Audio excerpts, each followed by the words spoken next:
चलो जी, आपके पास phosphorus halides के बारे में बात हो रही है। फास्फोरस हलाइड्स क्या होंगे? फास्फोरस के साथ आपने हैलोजन को अटैच किया होगा। दो टाइप के हैं, एक PX3 टाइप का, एक PX5 टाइप का। सारी की सारी रिएक्शन बहुत ही आसान रिएक्शन है। आज दिखाता हूँ कैसे। आपके पास है phosphorus plus 6Cl2 gives you PCl3। अगर यहीं पे आपने क्लोरीन का अमाउंट है बढ़ा दिया, बहुत ज्यादा कर दिया, या एक्सेस भी लिख दिया, दोनों एक ही बात है, आप इसको PCl5 तक पहुंचा दोगे। क्या ये बात समझ में आई? पहली रिएक्शन तो बस इतनी सी है कि आपने P4 + 6Cl2 लिया, 4PCl3 आया। इसी में अगर आपने क्या किया, देखो एक्सेस में कर दिया, एक्सेस ऑफ ड्राई क्लोरीन, आपके पास PCl5 आ जाएगा। क्या फर्स्ट रिएक्शन समझ में आई? क्या यस फर्स्ट रिएक्शन समझ में आई? सेकेंड रिएक्शन देखते हैं। आपके पास दो रिएक्शन है फास्फोरस की। फास्फोरस को हम P4 लिख रहे हैं, SOCl2, एंड एक होता है तुम्हारे पास P4 + SO2Cl2। तो मैंने पता है क्या याद किया है? मैंने ऐसे याद किया है कि जिसमें ऑक्सीडेशन स्टेट, जिसमें ऑक्सीजन ज्यादा है उसमें ऑक्सीडेशन स्टेट हायर होगा। जिसमें ऑक्सीजन ज्यादा है उसमें ऑक्सीडेशन स्टेट हायर होगा। तो ये बनाता आपका PCl3, बट ये बनाता आपका PCl5। क्या ये याद हो जाएगा?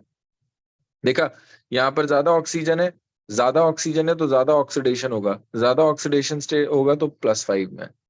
कम ऑक्सीजन है, कम ऑक्सीडेशन होगा +3 में। क्या ये वाली बात समझ में आई? क्या दो रिएक्शन ये क्लियर है आपको? देखा? यस। ठीक है, नेक्स्ट देखते हैं। नेक्स्ट आपके पास क्या है? It is colourless oily liquid and hydrolyses in the presence of moisture. देखो जी, ये हमने शुरुआत में ही चैप्टर के पढ़ रखा था। अगर आपने PCl3 लिया और पानी में डाला है तो सेम सेम ऑक्सीडेशन वाला ऑक्सी एसिड बनता है। आपके पास बनेगा H3PO3। देखना यही होगा, यही बन रहा है। ये तो H3PO3 + 3HCl। देखा, सेम ऑक्सीडेशन स्टेट वाला एसिड बन रहा है, कुछ भी नया नहीं है। पहले ये 5 रिएक्शन देखो जो मैंने आपके सामने लिखी, क्या समझ में आ रही है? फास्फोरस के साथ क्लोरीन ज्यादा, अगर क्लोरीन ज्यादा है तो आपके पास क्लोरीन PCl3 बनाया, बहुत ज्यादा क्लोरीन है तो PCl5 बनाया। SOCl2 के साथ देखा तो PCl3 हो गया, और आपके पास SO2Cl2 के साथ किया तो PCl5 हो गया। क्या ये पांचों रिएक्शन सबको याद हो गए कि नहीं याद हो गए? हाँ या ना? सताक्षी, लोना, क्या आपको क्लियर है बच्चे? Yes sir. चलो जी, PCl, सताक्षी आपको? Yes sir.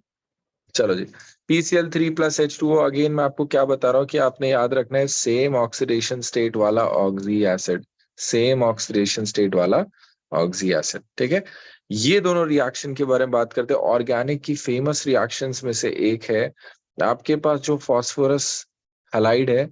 चाहे ये वाला रिएक्शन हो चाहे पीछे वाला रिएक्शन हो, हर एक केस में आपके पास है, लेट्स से CH3COOH, आपके पास है CH3OH। ठीक है, ये क्या करता है, जो OH वाला पार्ट होता है उसको रिमूव कर देता है, या उसकी जगह Cl को लगा देता है। चाहे ये लिखूं चाहे ये लिखूं, दोनों ही रिएक्शन बिल्कुल सेम है। CH3COCl, और ये हो जाएगा CH3Cl। क्या रिएक्शन समझ में आया? OH हटेगा Cl लगेगा, OH हटेगा Cl लगेगा, चाहे आप PCl3 लो चाहे आप PCl5 लो। ठीक है, ये वाली रिएक्शन देखना, देखो। It is pyramidal shape in which phosphorus is sp3 hybridised. देख लो जी, क्या किसी को यहाँ तक फास्फोरस ट्राइहालाइड में जरा सा भी डाउट है? जरा सा भी बताओ। नो। ठीक है, नेक्स्ट आपके पास क्या है? प्रिपरेशन ऑफ पेंटा वाला। पेंटा वाले क्लास में हमने क्या देखा? Sulphonyl chloride. Sulphonyl chloride, oxygen ज्यादा, ऑक्सीडेशन स्टेट ज्यादा है। वापस से अगर आप देखो ये वाली रिएक्शन को देखना शुरू करते हैं, आपके पास PCl5 है। आपको मैंने बताया था इसके अंदर दो टाइप के बॉन्ड होते हैं, एक होते हैं एक्सियल और एक होते हैं इक्विटोरियल।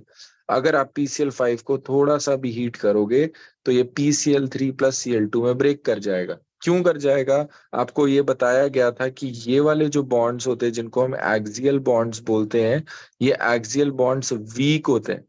क्यों वीक होते हैं?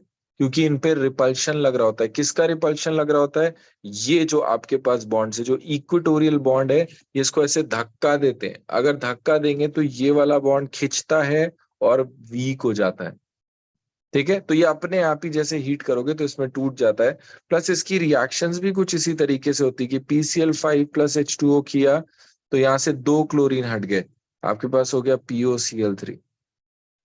ठीक है, नेक्स्ट आपके पास क्या है, POCl3 को अगर आपने और पानी में डाला तो आपके पास बनेगा H3PO4। बात है कि सर ये समझ नहीं आया, अगर ये समझ नहीं आया तो वापस से ध्यान दो बच्चे, फाइनल प्रोडक्ट क्या बनना चाहिए था, सेम ऑक्सीडेशन स्टेट वाला, सेम ऑक्सीडेशन स्टेट वाला ऑक्सी एसिड। देखा हाइड्रोलिसिस में,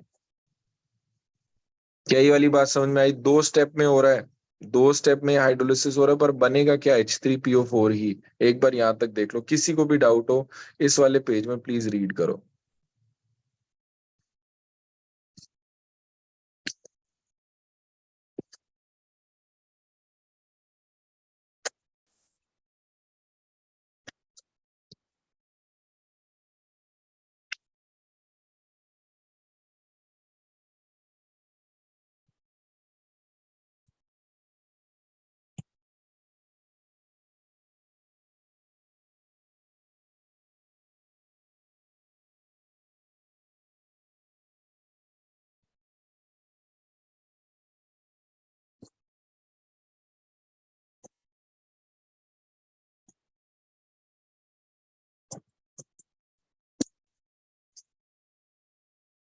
हाँ जी, डन। क्या ये वाले पेज में जरा सा भी डाउट है? No sir. आ जाओ जी। क्या आपको ये वाले रिएक्शन समझ में आ रहे? देखो ये वाले भी मैंने आपको अभी अभी पढ़ा है। ठीक है, सारे लोग ये वाली रिएक्शन देखना। आ जाओ, पहले ये पूरा यहाँ तक पढ़ा दो, फिर आपके पास अच्छा खासा होएगा। देखना, finally divided metals on heating with PCl5 give corresponding chlorides. आपने Ag को इसके साथ लिया, AgCl SnCl4 PCl3, जो भी बनाते हैं। अब बात है सर SnCl4 क्यों बना रहा है? अरे बेटा, क सी गे सन पब ऐसे आता है, इस ग्रुप में आता है, 14 ग्रुप में आता है, 4 ही तो वैलेंसी होती है, 4 और 2 दोनों हो सकती है, बट हम इसका 4 मेजर लेके चलते हैं, पीवी का +2 मैक्सिमम होता है। ठीक है, तो ये तुम्हारे +4 है। अब Ag की इलेक्ट्रॉनिक कॉन्फ़िगरेशन क्या होता है, CuAgAu होता है। इसमें भी आपके पास 4s1 इसमें होता है, 5s1 इसमें होता है, 6s1। तो आपके पास क्या, एक ही इलेक्ट्रॉन लूज करके ये आपके पास AgCl बनाता है। क्या ये वाली बात समझ में आ रही है? ये तो बहुत ही फेमस AgCl का प्रेसिपिटेट कैसा होता है, वो व्हाइट कलर का होता है। क्या यहाँ तक सबको समझ में आ रहा है, हाँ या ना? Yes sir. ठीक है, in the it is used in the synthesis of some organic compounds, जैसे ये रहा, अभी हमने पीछे बनाना सीखा। इन gaseous and liquid phases it has trigonal bipyramidal as shown. The 3 equatorial bonds are equivalent while the 2 axial bonds are longer than the equatorial bonds. This is due to the fact that the axial bond pairs suffer from more repulsion as compared to the equatorial bond pairs. ये पूरा bonding का चीज है कि ये कह रहा है कि ये वाला जो बॉन्ड है ये इसको धक्का ज्यादा देते हैं, और अगर इसको धक्का ज्यादा देखेंगे तो ये इलोंगेट हो जाएगा। इलोंगेट का मतलब खिंच जाएगा। आप देखो किसी भी चीज को आप धक्का दोगे तो वो खिंच जाएगी या दूर जाएगी। क्या ये बात समझ में आ रही है? ठीक है, in the solid state it exist as ionic solid, जिसमें PCl4 plus PCl6 negative, in which the cation PCl4 plus is tetrahedral and the anion PCl6 negative is octahedral. क्या ये बात समझ में आया? Yes sir. पक्का? Yes sir. ठीक है, ये भाई लिख लो जरूर से, ये देख लो, आपके पास ये क्वेश्चन बनता है, हाइब्रिडाइजेशन इन सॉलिड स्टेट करके लिख लो इसको साइड में। Hybridisation in solid state, hybridisation in solid state. ठीक है, और उसमें क्या होगा, PCl4 plus PCl6 negative. PCl4 plus का हाइब्रिडाइजेशन कौन बता रहा है? PCl4 प्लस का हाइब्रिडाइजेशन कौन बता रहा है? क्विक। फास्फोरस के बाहर कितने इलेक्ट्रॉन? हाँ भाई, PCl4 प्लस का हाइब्रिडाइजेशन कौन बता रहा है? चलो जी देखो, आ जाओ, हाइब्रिडाइजेशन जितने लोग को नहीं आता वो देखना कैसे करते हैं तुरंत एक ही बार में। फास्फोरस के बाहर कितने इलेक्ट्रॉन होते हैं? 5, प्लस लगाए तो -1 कर दो, 4 इलेक्ट्रॉन हो गए। ये 4 इलेक्ट्रॉन किसके साथ शेयर हो रहे हैं? 4 क्लोरीन के साथ शेयर हो रहे हैं। आपके पास हाइब्रिडाइजेशन का सिंपल फॉर्मूला होता है number of sigma bond pair plus lone pair, बस इतना होता है। आपके पास सिग्मा बॉन्ड पेयर कितने होंगे? 4। लोन पेयर कितने होंगे? 0। आ गया sp3। क्या किसी को डाउट है? No. आया ना? ठीक है, नेक्स्ट देखना तुम्हारे पास क्या है, यू हैव PCl6 नेगेटिव। अगर PCl6 नेगेटिव की बात हो रही है तो इसको देखना, PCl6 नेगेटिव में अगर आप देखो तो इसको इस तरीके से किया जाएगा। तो फास्फोरस के पास होते हैं 5 और 1 एक्स्ट्रा 6। कितने बॉन्ड पेयर बनेंगे इस बार? 1 2 3 4 5 6। 6 बॉन्ड पेयर बनेंगे। अगर 6 बॉन्ड पेयर बनेंगे तो आपके पास कितना आएगा इसका? sp3d2। ठीक है, आपके पास एक का है sp3, दूसरे का है sp3d2। बहुत ध्यान से आप सारे लोग लिख लेना। क्या जरा सा भी डाउट है? No, sir. पक्का? देखो जी यहाँ पर, ये देखो, ये देखना, ये क्वेश्चन आता है PCl3 फ्यूम इन मॉइस्चर। बहुत ही इंपॉर्टेंट क्वेश्चन है। HCl के वेपर बनते हैं। ठीक है, ये दोनों क्वेश्चन देख लो आप, यहाँ तक देख सकते हो। ऑक्सो एसिड्स ऑफ फास्फोरस पे आ जाएंगे हम लोग। यहाँ तक आराम से आप एक बार रीड करो, जरा सा भी डाउट हो तो पूछो, फिर हम आगे चलते हैं। आपको मैंने ऑक्सो एसिड्स याद कराए थे। फास्फोरस के कितने टाइप के ऑक्सो एसिड्स होते थे, याद है? क्या पढ़ाया था हमने पहली क्लास में? मैंने बोला था एक होता है अस, एक होता है एक होता है हाइपोअस। याद आया? Yes. फास्फोरस के पास क्या था? H3PO4, एक H3PO3 अस एंड H3PO2 हाइपोअस। याद आया? Yes, sir. Yes, sir. है ना? ये दो तो हमने पढ़े थे, इन्हीं के साथ हमारा पूरा गेम है आगे का। पहले आप आराम से यहाँ तक देख लो, जरा सा भी डाउट हो तो पूछो, फिर हम आगे चले। Take your time. क्या चल रहा है कोचिंग में भाई? अभी तो आपके सारे टेस्ट वेस्ट खत्म हुए होंगे। क्या कहाँ तक का सिलेबस कवर हो गया? काइनेटिक्स तक सब आ गया ना? Yes, sir. Yes, sir.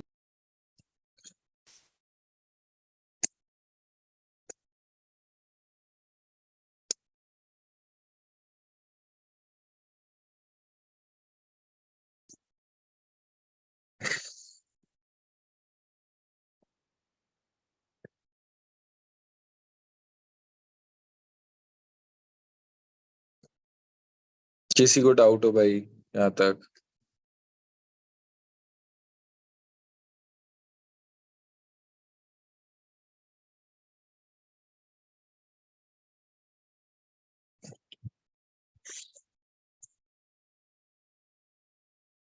हाँ भाई, किसी को भी डाउट हो?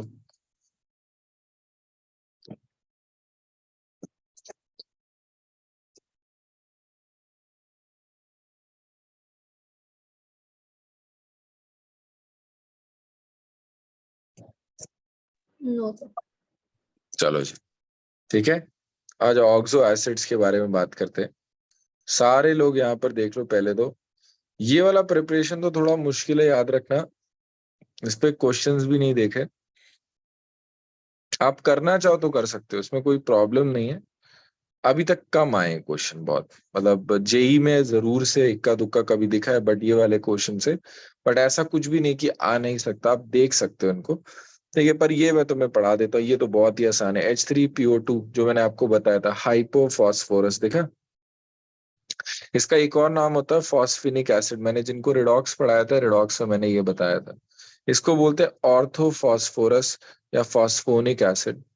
एंड आपके पास ये रहा, आपके पास क्या रहा? ऑर्थोफॉस्फोरिक या फिर फॉस्फोरिक एसिड। देखो जी, इसमें क्या क्या इंपॉर्टेंट है मैं आपको स्ट्रक्चर वाइज बना के दिखा दे रहा हूँ। सारे के सारे स्ट्रक्चर्स देख लेते हैं। H3PO2 का स्ट्रक्चर कैसा होगा? आपके पास कुछ इस तरीके से नीचे बना भी होगा H3PO2 का। ये देखो, ठीक है, हाइपोअस, हाइपोअस देखा? H3PO3, H3PO4। पायरोफॉस्फोरिक एसिड में क्या हुआ है आपके पास? पायरो माने हीट। अगर तुम दो फॉस्फोरिक एसिड के उसको हीट करोगे तो उसमें से वाटर एलिमिनेट हो जाता है। आपके पास phosphorus double bond O H and O H, इसमें से वाटर एलिमिनेट कर दो H2O। जैसे आप वाटर एलिमिनेट करोगे ये आएगा P double bond O, OH, OH, O, double bond O, OH and OH, इसको बोलते हैं पायरोफॉस्फोरिक एसिड। क्या ये बात समझ में आई? पायरो क्यों बोल रहे हैं? क्योंकि हीट करेंगे तो पानी हट जाता है। ये आपके पास फर्स्ट, सेकेंड, थर्ड, फोर्थ, क्या ये चारों स्ट्रक्चर क्लियर हुए कि नहीं क्लियर हुए? Chapter Yes, number sir. 1 से देखते आ रहे हैं हम लोग। नेक्स्ट नेक्स्ट है आपके पास साइक्लोमेटा वाले चीज की बात करते हैं। देखो जी, मेटा माने एक से ज्यादा होगा। जब भी मेटा शब्द लग रहा है मतलब एक से ज्यादा होगा। साइक्लोमेटा में क्या है? तुम्हारे पास 3 है। ये देखो ऐसे करके ना 3 है तुम्हारे पास। ये साइक्लोमेटा इस तरीके से। पॉलीमेटा में तुम्हारे पास क्या होगा? पॉलीमर होगा, स्ट्रेट चेन। देखा, पॉलीमेटा में स्ट्रेट चेन है, साइक्लोमेटा में आपके पास साइक्लिक स्ट्रक्चर है। क्या ये बात समझ में आई? ये जल्दी से पांचों के पांचों बताओ, समझ में आए क्या? 6, 5, हाँ 5 ही है, नहीं 6 Yes, है। आ जाओ, इसमें एक और चीज सारे लोग हाईलाइट करना। Hypophosphoric acid, that is H4P2O6। सिर्फ आपके पास एक ही ऐसा वो है जिसमें एक पीपी बॉन्ड है।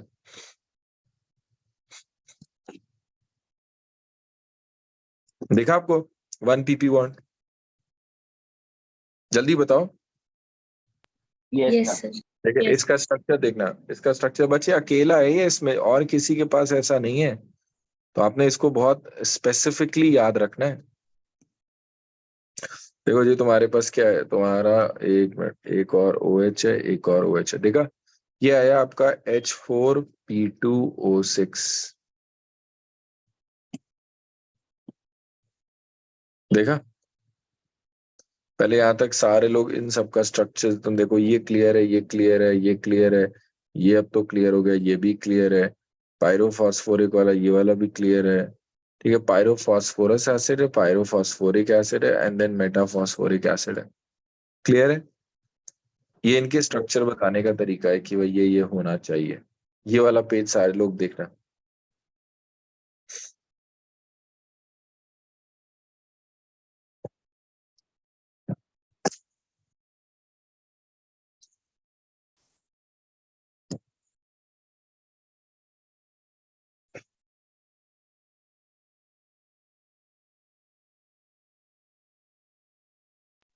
सर एक बार वो नोट्स में दोनों स्ट्रक्चर्स दिखा दीजिए, आपने जो बनाए थे ना।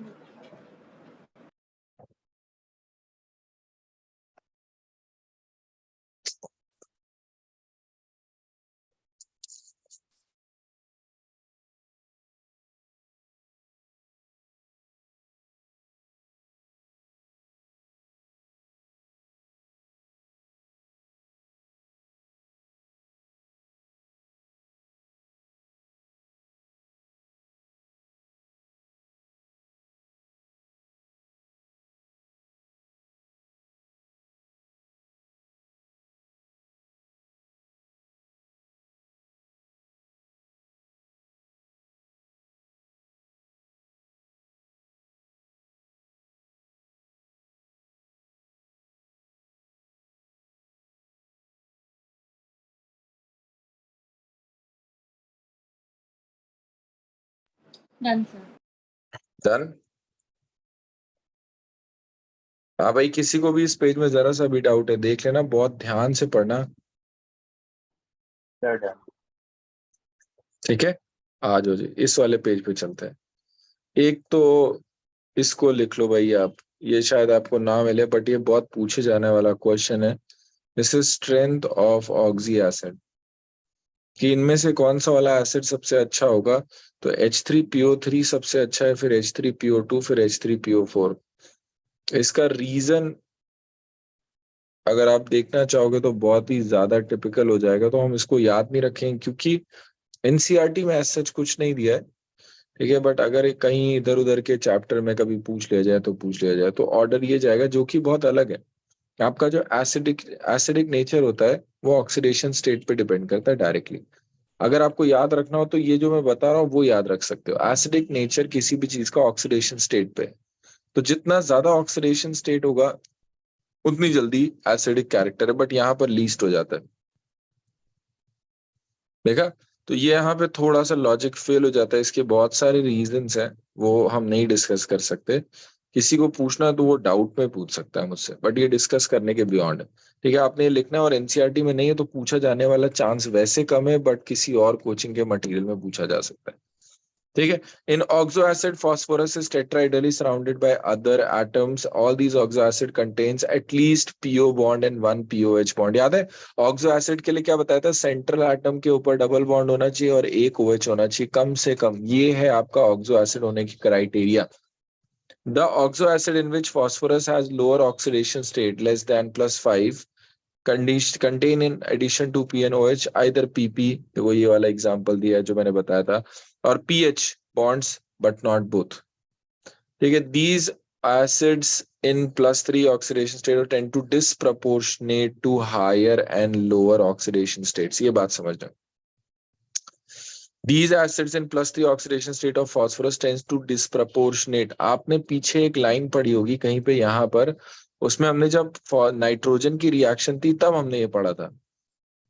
देखना जी, नाइट्रोजन की रिएक्शन जब आपने पढ़ी थी तब हमने ये पढ़ा था। ये देखो यहाँ पे लिखा है, in case of phosphorus nearly all intermediate oxidation state disproportionate into +5 and -3 both in alkali and acid। ठीक है, ये वाला पॉइंट याद आया कि नहीं याद आया, ये हम लोगों ने किया था, मैंने बोला था हाईलाइट कर लेना, यहां से आया ये वाला पॉइंट।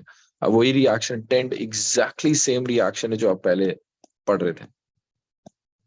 ये देखना, आपके पास क्या हुआ कि अगर आपने H3PO3 लिया तो क्या होगा, +5 and -3, +5 and -3 दिखा क्या, +5 and -3 पीछे की जो थ्योरी लिखी थी उसी से ये रिएक्शन है।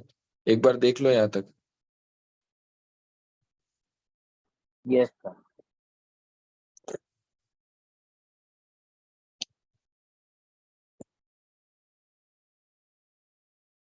ठीक है, यहां तक देखना था। एसिड विच कंटेन, देखना यहाँ पर लिखा है कि जो एसिड के पास पीएच बॉन्ड होता है they have strong reducing tendency. कैसे, अगर ये पीएच बॉन्ड टूटता है तो हाइड्रोजन जाएगा।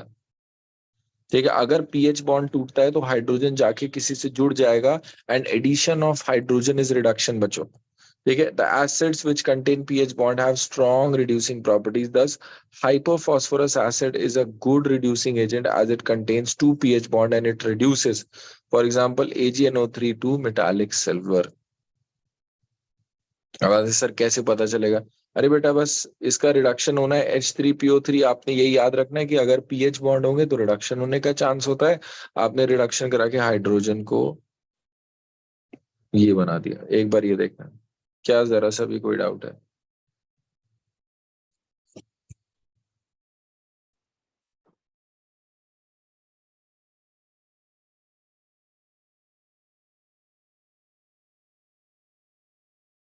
आया समझ में ये वाली बात, यहाँ तक क्लियर है कि नहीं क्लियर है? Yes, sir. These pH bonds are non-ionizable to give H plus and do not play any role in basicity। These pH bonds are non-ionizable to give H plus and do not play any role in basicity. Only those H atoms which are attached by with oxygen in POH are ionizable and cause basicity। ये आपको मैंने पढ़ाया था, सुनना फिर से। Phosphorus से directly attach जो OH है, ऑक्सीजन से डायरेक्टली अटैच हाइड्रोजन ही निकलते हैं। एसिडिक नेचर में ऑक्सीजन से डायरेक्टली अटैच्ड हाइड्रोजन ही निकलते हैं। क्या ये बात समझ में आ रही है? बस, ठीक है, देखना जी। And this PH3 has dibasic and this tribasic respective to the structure, ये वाला 3। बच्चे ये आपको फर्स्ट चैप्टर में लिखा हुआ है, यहाँ पर फिर से दिखा देता हूँ। यहाँ पर कितने H निकल सकते हैं, 1 2 3। यहाँ कितने निकल सकते हैं, 1 2। एक सेकेंड, देखा यहाँ पर कितने निकल सकते हैं, 1 2 3। यहाँ कितने निकल सकते हैं, 1 2। यहाँ पर कितने होंगे, 1। यही कह रहा है वो कि जितने भी आपके पास ऑक्सीजन वाले हाइड्रोजन है बस वही निकलते हैं। चलो जी, ग्रुप 15 हमारे पास done. Giving you 5 minutes to पूरा गैदर ग्रुप 15। आराम से सारे लोग पूरा ग्रुप 15 देख जाओ। अब चैप्टर बहुत फास्ट हो जाएगा, चैप्टर में अब कुछ नहीं बचा, मेजर ग्रुप 15 ही होता है। जल्दी से देख लो आप लोग।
हाँ जी, डन।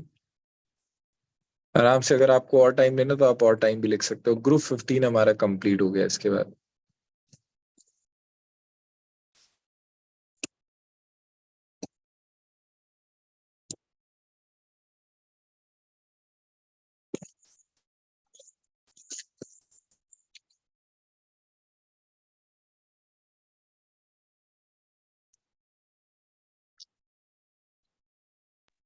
सर हाँ जी, सर पेंट क्लोराइड की रिएक्शंस बता दीजिए मेटल्स के साथ।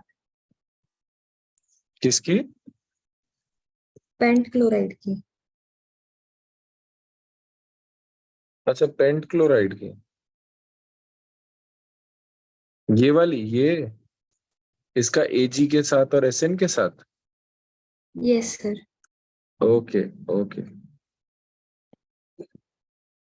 बच्चे क्लोरीन आपके पास, आप ऐसे समझ सकते हो, देखना होगा क्या, जो Ag है, Ag प्लस PCl5, ठीक है, ये टूट जाएगा PCl3 प्लस Cl2 में। And chlorine is a good oxidising agent. Oxidising agent कैसे है तुम्हारे पास? ऐसे है कि ये ना जल्दी से इलेक्ट्रॉन लूज गेन करके Cl माइनस बना लेता है, तो सामने वाले से इलेक्ट्रॉन खींच लेगा। तो Ag ने अपना इलेक्ट्रॉन खींचा तो ये AgCl बनाया, Ag plus and Cl minus plus PCl3। आया समझ में? कुछ इस तरीके से। नेक्स्ट तुम्हारे पास SnCl4 वाले केस में भी यही हो रहा है। आपने Sn प्लस PCl3 और Cl2 जो है, तो ये जो Cl2 है ये जा रहा है इसको ऑक्सीडाइज करने, ऑक्सीडाइज करके SnCl4 तक बना रहा है। क्या ये बात समझ में आया? सर ये बस Ag और Sn के साथ ही बनाएगा और किसी के साथ नहीं नहीं, बना ऐसे सकता इसे? मेटल्स के साथ कर सकता है, और भी मेटल्स हो सकते हैं। हमारे पास यहाँ पे finally divided metals on heating with AgCl gives corresponding allied. और भी दे सकता है, ऐसा कुछ भी नहीं है कि इनके अलावा कोई नहीं देगा, और भी दिए जा सकते हैं। ओके ठीक है। सर। हाँ।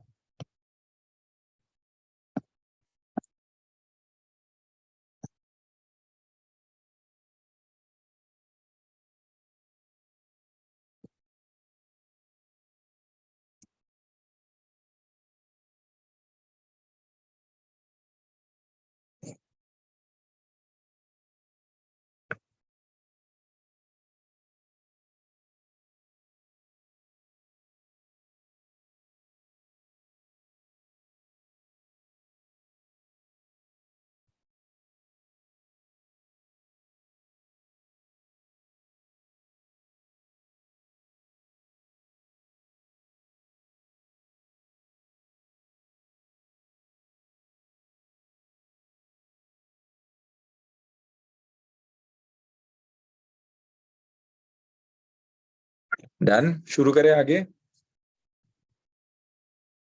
Yes, sir. ठीक है, ओके। ठीक है, oxygen, sulphur, selenium, tellurium and polonium consist of group 16 जो आपके पास है। अगर आपने कुछ एक्स्ट्रा याद करना है मेटलर्जी के लिए तो ये रहे, यहीं से आपके सारे के सारे वो निकल के आ रहे हैं, जो ओर्स है जो इधर उधर मिल जाते हैं। ठीक है, ये आप याद रख सकते हो, वैसे इतना इंपॉर्टेंट तो नहीं है। Polonium occurs in nature as a decay product of thorium and uranium metals. Raja ji सीधे यहाँ पर आते हैं, वो आप लोग पढ़ोगे, इसी में सारा का सारा खत्म हो जाएगा। आजा देखना, एटॉमिक नंबर नीचे जाते हुए बढ़ रहा है, कोई दिक्कत ही नहीं, बढ़ना ही चाहिए था। नीचे जाते हुए मास बढ़ रहा है, कोई दिक्कत ही नहीं, बढ़ना चाहिए था। इलेक्ट्रॉनिक कॉन्फ़िगरेशन में कोई दिक्कत नहीं है। ठीक है, आपका कोवलेंट रेडियस में कोई दिक्कत नहीं है, आयनिक रेडियस में कोई दिक्कत नहीं है।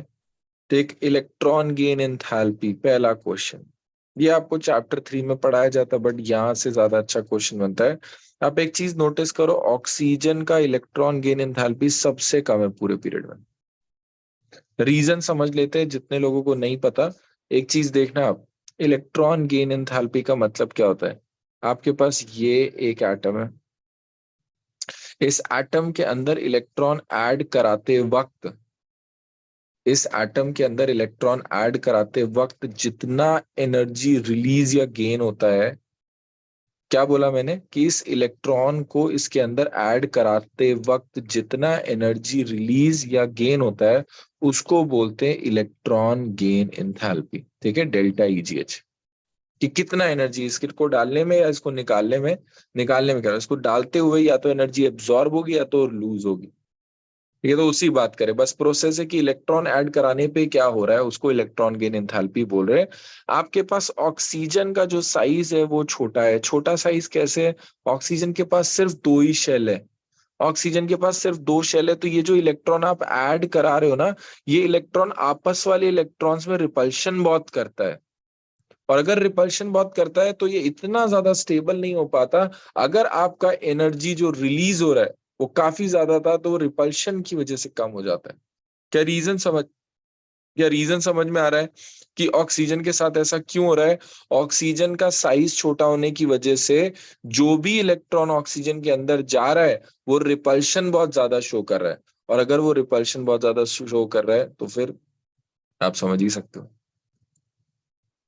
ठीक है, क्या ये बात समझ में आ रही कि और सल्फर सल्फर सेलेनियम टेरिलियम इन सबके रिस्पेक्ट में ये सबसे पीछे क्यों है? क्या किसी को भी डाउट है इसमें? ये वाली बात समझ में आई? ये बहुत इंपॉर्टेंट ऑर्डर है, 2 चैप्टर से हो गया। सल्फर सेलेरियम टेरिलियम पोलिनम और ऑक्सीजन। ऑक्सीजन का लीस्ट होता है। आप देख लो इसे इलेक्ट्रॉन गेन एंथैल्पी तक।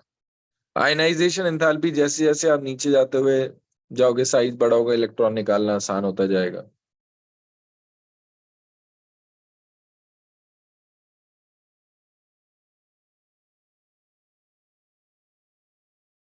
इलेक्ट्रोनेगेटिविटी, नीचे जाते हुए इलेक्ट्रोनेगेटिविटी कम हो रही है। डेंसिटी कोई दिक्कत नहीं है। मेल्टिंग पॉइंट बॉइलिंग पॉइंट पे आते हैं। ठीक है, मेल्टिंग पॉइंट बॉइलिंग पॉइंट में देखोगे नीचे जाते हुए मेल्टिंग पॉइंट बॉइलिंग पॉइंट बढ़ रहा था। इसमें देखना दोनों में टेलोरियम के साथ जो मेल्टिंग पॉइंट और बॉइलिंग पॉइंट है दोनों काफी ज्यादा है। सबके कंपैरिजन नीचे जाते हुए बढ़ रहा था, एकदम से सडनली यहाँ पर इसका ज्यादा और फिर इनका कम है। रीजन, जो टेलेरियम है हेक्सागोनल लैटिस बनाता है, जिसने भी सॉलिड स्टेट पढ़ रखा है, विद इंटरकनेक्टेड चेन। यहाँ पर लिखा भी है, ये देखो हेक्सागोनल ग्रे। देखा? पहली वाली बात समझ में आई क्या? भाई डेंसिटी और मेल्टिंग पॉइंट वाली बात समझ में आई क्या? हाँ या ना? Yes yes sir. ठीक है, उसका ये रीजन है कि उसका लैटिस जो है वो इंटरकनेक्टेड है, चेन्स है, इस वजह से ऐसा काम हो रहा है। चलो जी देख लो।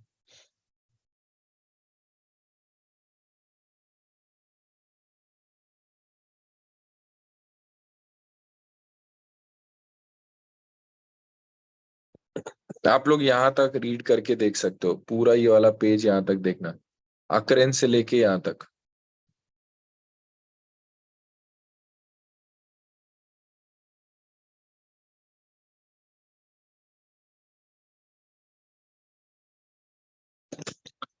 जल्दी से देखो।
डन?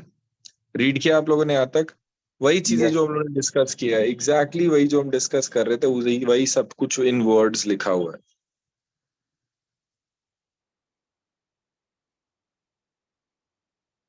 देखो ये वाला पॉइंट लिखा हुआ है, जितने लोगों ने चैप्टर 3 पढ़ा अच्छे से उनको पता होगा। यहाँ पर देखना, इसमें कह रहा है ionisation enthalpy decreases down the group, ये सबको पता है। जैसे जैसे साइज बढ़ेगा वैसे वैसे इलेक्ट्रॉन निकालना आसान हो जाता है। It is due to increase in size, however the elements of the group have lower ionization enthalpy compared to group 15। देखो जी होता क्या है, ग्रुप 15 के साथ अगर आप देखोगे तो उनका हाफ फिल्ड इलेक्ट्रॉनिक कॉन्फ़िगरेशन होता है, और ग्रुप 16 में आपके पास P4 होता है। ये वाले इलेक्ट्रॉन पे एक्स्ट्रा रिपल्शन लग रहा होता है, ये एक अटैक से निकालना आसान होता है। ये इलेक्ट्रॉन को निकालना आसान है, यहाँ पे हाफ फिल्ड है। तो ग्रुप 15 का आपका एक्स्ट्रा स्टेबल इलेक्ट्रॉनिक कॉन्फ़िगरेशन है, तो उसका आयनाइजेशन एंथैल्पी थोड़ा ज्यादा होता है। क्या ये बात समझ में आ रही है? Electron gain enthalpy, देखो because of compact nature of oxygen atom, it has less negative electron gain enthalpy than sulfur. However, sulfur onwards, the value again becomes less negative up to polonium। ठीक है, एक बार check कर लो, क्या किसी को भी यहाँ तक डाउट है? No sir. ठीक है, आसान है, अब चैप्टर बहुत आसान हो जाएगा। ये देखो यहाँ पर ये चीज देख लो भाई। देखना तुम्हारे पास क्या, some of the physical properties of group 16 are given below. Oxygen sulphur are non metals, selenium tellurium are metalloids, whereas polonium is a metal. Please highlight this सारे लोग, बहुत ही इंपॉर्टेंट बात है। ठीक है, आपके पास ऑक्सीजन सल्फर नॉन मेटल है, selenium ये, एंड दिस इज अ, ये रहा। ठीक है, polonium is radio active and is short lived. All these elements exhibit allotropy. Allotropy समझते हो? एक से ज्यादा स्टेट में एग्जिस्ट करना। The melting and boiling point increase with the increase in atomic number down the group. भाई जैसे जैसे एटॉमिक नंबर बढ़ रहा है वैसे वैसे मास बढ़ रहा है। तो ये कहना चाहते हैं जैसे जैसे भारी होगा चीज, तो भारी होने की वजह से मेल्टिंग पॉइंट बॉइलिंग पॉइंट बढ़ रहा है। The large difference between melting point of oxygen sulfur may be explained on the basis of their atomicity। वो कह रहे हैं कि अगर ऑक्सीजन और सल्फर में एक्सप्लेन करना पड़े, तो वो कह रहे हैं कि सल्फर O2 होता है और ये ऑक्सीजन O2 होता है और सल्फर एसेट करके होता है, तो बहुत ज्यादा डिफरेंस आ जाता है वेट का। ठीक है, where as sulphur exist as polyatomic molecule. ठीक है, oxidation states tend and trends in chemical reactivity. पहले यहां तक देखो, ये वाली बात समझ में आई क्या? Yes, sir. पक्का? Yes. यस देखो सर। भाई, आज देखो, आप लोग ने देखा ना कि कैसे चीनी अगर खुली रख दो तो छोटी छोटी चींटियां आके लग जाती है उसमें, देखिए कि नहीं देखिए? ठीक है, वैसे ही तुम्हारे पास the elements of group 16 exhibit a number of oxidation state। The stability of -2 decreases down the group। Polonium hardly shows -2, क्यों? क्योंकि पोलोनियम क्या है, मेटल है। अभी तो ऊपर पढ़ा हमने, जब मेटल है तो मेटल क्यों जबरदस्ती -2 देगा? ठीक है, since electronegativity of oxygen is very high, it shows only negative oxidation state as -2। आ जाओ देखो, ऑक्सीजन वैसे तो -2 देता है, एक्सेप्ट दो केस है, OF2 एंड O2F2। क्या ये बात समझ में आ रही? OF2 and O2F2, please check.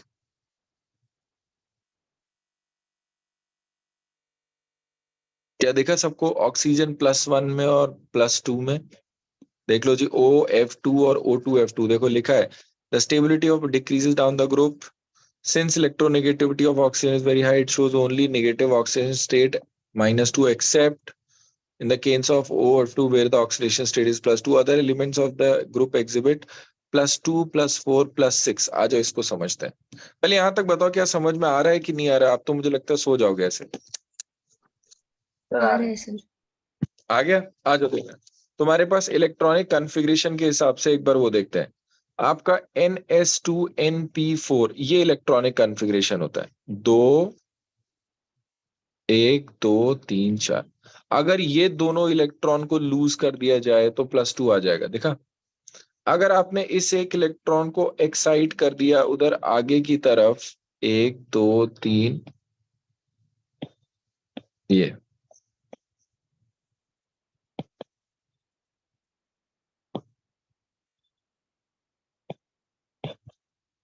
आया समझ में?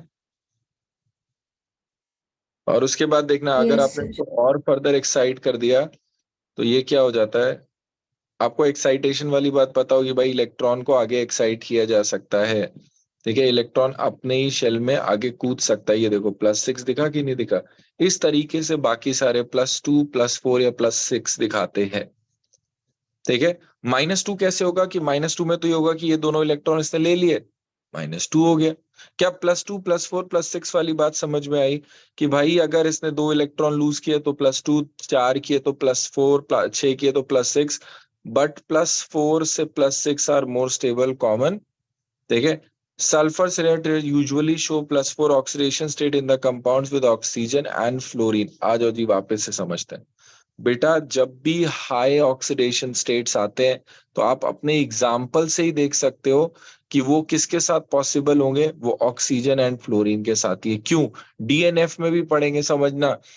ऑक्सीजन का साइज छोटा है, फ्लोरीन का साइज छोटा है, छोटी चीजें जाके चिपकेंगी ज्यादा, आसानी से चिपकेंगी किसी के भी अबाउट। प्लस इनका इलेक्ट्रोनेगेटिविटी भी बहुत ज्यादा है। अगर इनका इलेक्ट्रोनेगेटिविटी भी ज्यादा है तो ये खींचेंगे भी और आसानी से जाके चिपक भी जाते हैं, बिकॉज छोटे होते हैं। ऑक्सीजन और फ्लोरीन की वजह से ही मैक्सिमम ऑक्सीडेशन स्टेट्स निकल के आते हैं। एग्जाम्पल KMnO4 नेगेटिव +7 दिख रहा है आपको, H3PO4 +5 किसकी वजह से, oxygen. XzO2F2 XzO3 XzF6 SF6, आपको दिखा मैक्सिमम ऑक्सीडेशन स्टेट किसकी वजह से हो रहा है, या तो जब ऑक्सीजन जुड़ा हो या फिर फ्लोरीन या फिर दोनों। क्या ये बात समझ में आ रही है। जब भी आपके पास ऑक्सीडेशन स्टेट की बात है देखना, sir show +4 this the stability of +6 decrease down the group. कहाँ पे था, यही था ना कि नहीं था। हाँ देखना, but +4 and +6 are more common. Sulfur and silver usually show +4 oxidation state in their compound with oxygen and +6 with fluorine. The stability of +6 oxidation state decreases down the group and stability of +4 oxidation state increases. Inert pair effect. आ जाओ जी, ये देखना यहां पर क्या हुआ होगा, जब आप लास्ट इलेक्ट्रॉन निकालोगे तो वो S से निकलेगा कि नहीं निकलेगा, दिखा सबको। जो आप लास्ट इलेक्ट्रॉन निकालोगे वो S से निकलेगा। S पे पुल ज्यादा होता है। क्या इनर्ट पेयर याद है कि नहीं याद है, क्या इनर्ट पेयर इफेक्ट मैंने पढ़ाया था, हाँ या ना, बताना जी, क्या मैंने इनर्ट पेयर इफेक्ट आपको पढ़ाया है। अरे हाँ या ना तो बता दो, नहीं पढ़ा होगा दोबारा पढ़ा दूंगा, भूल गए तो बता दूंगा, बताओ तो। सिलसिले को दोबारा बता दो। चलो जी आओ देखो,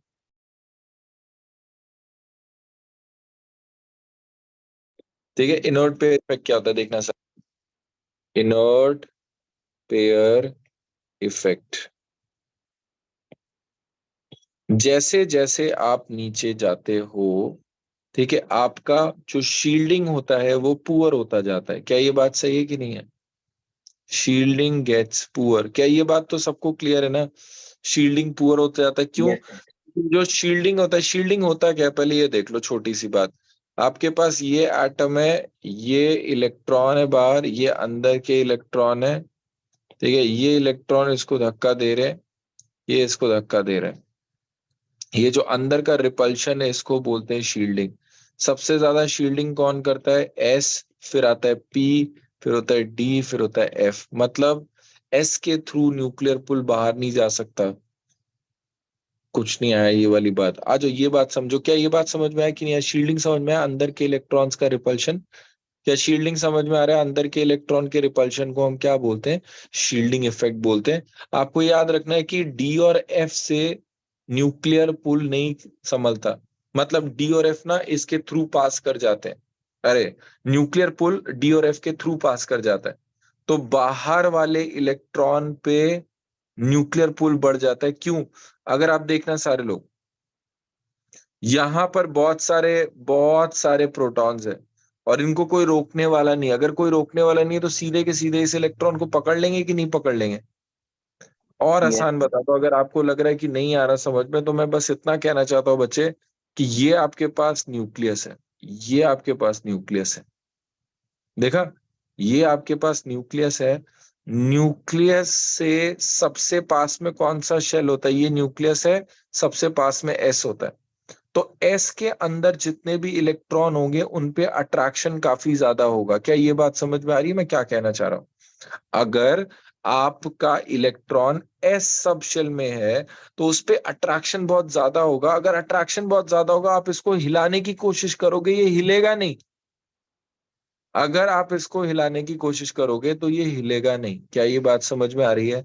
तो वही तरीके यस से वही बात लिखी, उसी को इनर्ट पेयर इफेक्ट कह रहे हैं कि जो अंदर के एस इलेक्ट्रॉन्स है ना, आप सोच रहे हो कि हम तो इसे एक्साइट कर देंगे, ठीक है, आपने ऐसे बना लिया डी के ऊपर 5, आप सोच रहे हो कि इसको आगे भेजें।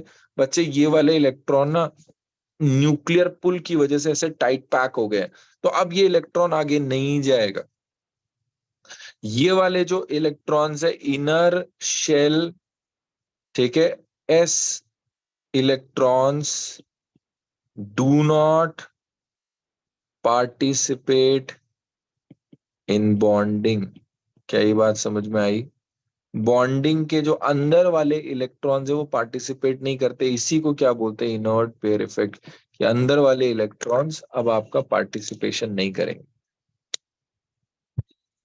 कोई doubt? No sir. No sir.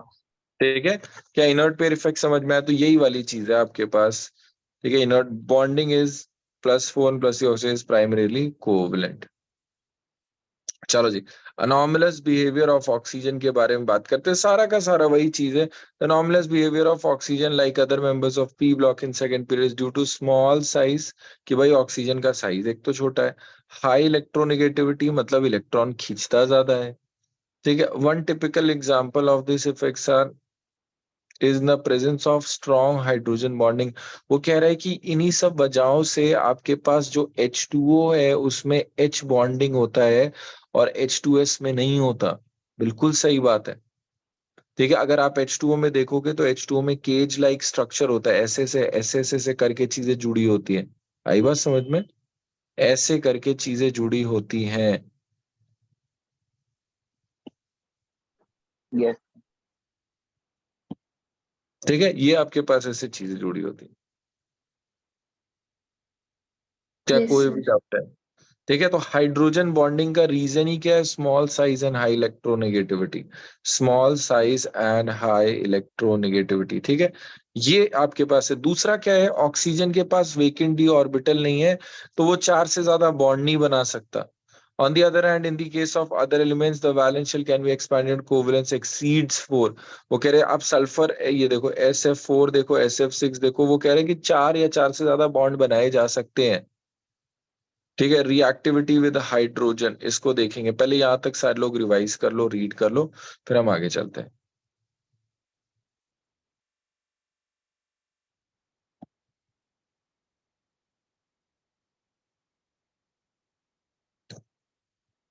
भाई डेली रिवीजन लगेगा, बार बार बोल रहा हूँ।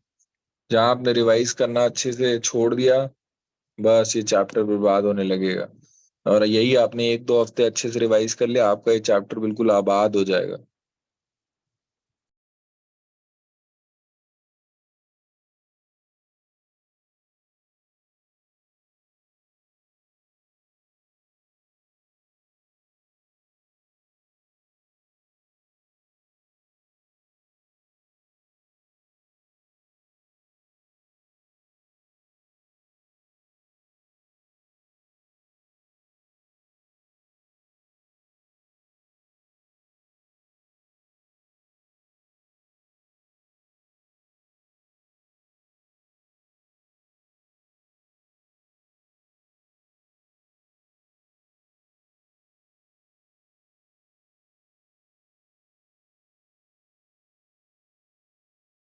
Done sir.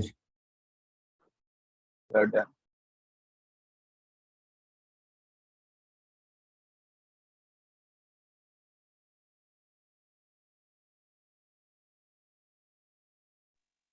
डन, चलें आगे। Yes sir. भाई बाकी सारे लोग, Lona, Satakshi, yes sir. Yes sir. चलो जी, आ जाओ। देखना जी, all the elements of group 16 form hydrides of H2E type. H2E type का मतलब क्या है आपका? H2O, H2S, H2SC, H2T, ठीक है, H2PO, आपके पास ये रहे. Some other hydrides, their acidic character increases from H2O to H2T. आज समझते हैं बच्चे. ये देखो आपके पास ऑर्बिटल ओवरलैपिंग की अगर हम बात करें तो ऑक्सीजन के साथ ओवरलैप बॉन्ड कैसा होता है? जितना ज्यादा ओवरलैप होगा उतना ज्यादा बॉन्ड स्ट्रेंथ हाई होगा. Bond strength is directly proportional to overlapping area. आप जैसे जैसे साइज बढ़ाते हो bond strength is inversely proportional to size. जैसे जैसे साइज बढ़ेगा तो एक ऑर्बिटल इतना, दूसरा ऑर्बिटल इतना बड़ा, वहां पे ओवरलैपिंग अच्छी नहीं हो पाती. आपको देख के लग रहा हो कितना बढ़िया तो रहा, नहीं हो रहा, बहुत हल्का सा हो रहा होता है. तो ओवरलैपिंग अच्छी नहीं होती. क्या ये बात समझ में आए? ओवरलैपिंग अच्छी नहीं होती तो उसकी वजह से दिक्कतें आना शुरू होता है. H2O, H2S, H2SC, H2TE, अब इन सारे केसेस में आपका पास क्या हुआ कि सबसे वीकेस्ट बॉन्ड होगा, स्ट्रॉन्गेस्ट बॉन्ड होगा. अगर वीकेस्ट बॉन्ड होगा तो H2T को तोड़ना आसान है. अगर H2T को तोड़ोगे तो आपके पास HT और H+ निकलेगा कि नहीं निकलेगा? हाँ या ना? तो सबसे ज्यादा अच्छा एसिड क्या है? H2TE. ठीक है, आपके पास ये वाली बात बताओ, क्या सबको समझ में आया कि नहीं आया? There acidic character increases from H2. The increase in acidic character can be explain the terms of decrease in bond enthalpy. ठीक है, for the dissociation of He, कि He को तोड़ने में एनर्जी कम लगती है. Down the group, owing to the decrease in enthalpy for the dissociation of He bond down the group, the stability of the hydride also decreases from H2O to H2PO. ठीक है, कि भाई कैसे स्टेबिलिटी, आप जैसे heat करोगे तो क्या हो रहा है? All the hydrides except water possess reducing property. All the hydrides except water possess reducing properties का मतलब क्या है कि बच्चे पानी ऐसा है जिससे H अलग नहीं होता, बाकी सबसे H अलग हो जाता है. और अगर सबसे H अलग हो जाता है तो वो रिड्यूस कर सकते हैं. And this character increases from H2S to H2T. आ रही बात समझ में भाई? बॉन्ड जो जल्दी टूटेगा H जल्दी रिलीज होगा, बॉन्ड जल्दी टूटेगा H जल्दी रिलीज होगा, H जल्दी रिलीज होगा, रिड्यूसिंग प्रॉपर्टी आ जाएगी, एसिडिक नेचर आ जाएगा, सब उसी बात पे. आ जाओ जी, यहाँ पर देखना, लोग ये गड़बड़ करते ही करते हैं, उनको ये वाली बात कई बार नहीं पता होती. बॉइलिंग पॉइंट वाली बात तो सबको क्लियर है. ठीक है, देखना यहाँ पर बॉइलिंग पॉइंट वाली बात तो सबको ही क्लियर है, किसी को भी डाउट है इसमें? मेल्टिंग पॉइंट देख लेना, मेल्टिंग पॉइंट भी इसका लास्ट जा रहा है, बॉइलिंग पॉइंट भी इसका लास्ट जा रहा है. क्यों? हाइड्रोजन बॉन्डिंग की वजह से. ये देखो, ये तो बिल्कुल ही ठीक है. ये भी तुम्हारे पास, किसी को डाउट है HEH एंगल वाले बात में?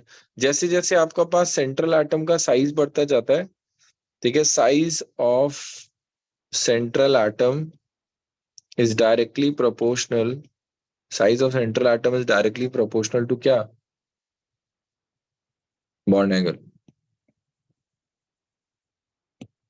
ये हमने लास्ट उसमें भी कर रखा है, आपको याद होगा हम लोगों ने ग्रुप 15 में भी यही सब किया था. यहां तक देखो,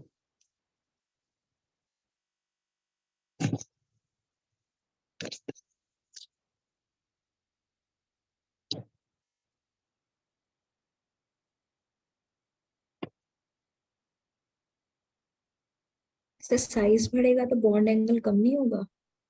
नहीं बच्चे, आओ देखो ऐसा क्यों होता है. देखना, तुम्हारे पास क्या है, जैसे सल्फर की बात करते हैं, सेरिलियम की बात करते हैं, टेल्यूरियम की बात करते हैं. ठीक है, जैसे जैसे साइज बढ़ेगा इलेक्ट्रोनेगेटिविटी क्या होती है बच्चे? कम होती है कि नहीं होती है? हाँ जी, यस सर. है ना? आप पास सल्फर, सिलेरियम और टेल्यूरियम, इसमें साथ ये H, ये H, ये H और ये H और ये H और ये H. देखो, जितना ज्यादा इलेक्ट्रोनेगेटिव होगा सल्फर उतना अपनी तरफ इलेक्ट्रॉन खींचेगा, इलेक्ट्रॉन खींचेगा तो रिपल्शन ज्यादा होगा. ठीक है, यहाँ पर सिलेरियम और कम खींचेगा, जब और कम खींचेगा तो रिपल्शन और कम होगा. और यहाँ पर तो रिपल्शन बहुत ही कम होगा. क्यों? क्योंकि हाइड्रोजन ने अपनी तरफ खींच रखे होंगे इलेक्ट्रॉन, और वो इलेक्ट्रॉन ऑलरेडी दूर है. क्या ये बात समझ में आई? Yes sir. ठीक है, पक्का? Yes sir. आती. चलो जी.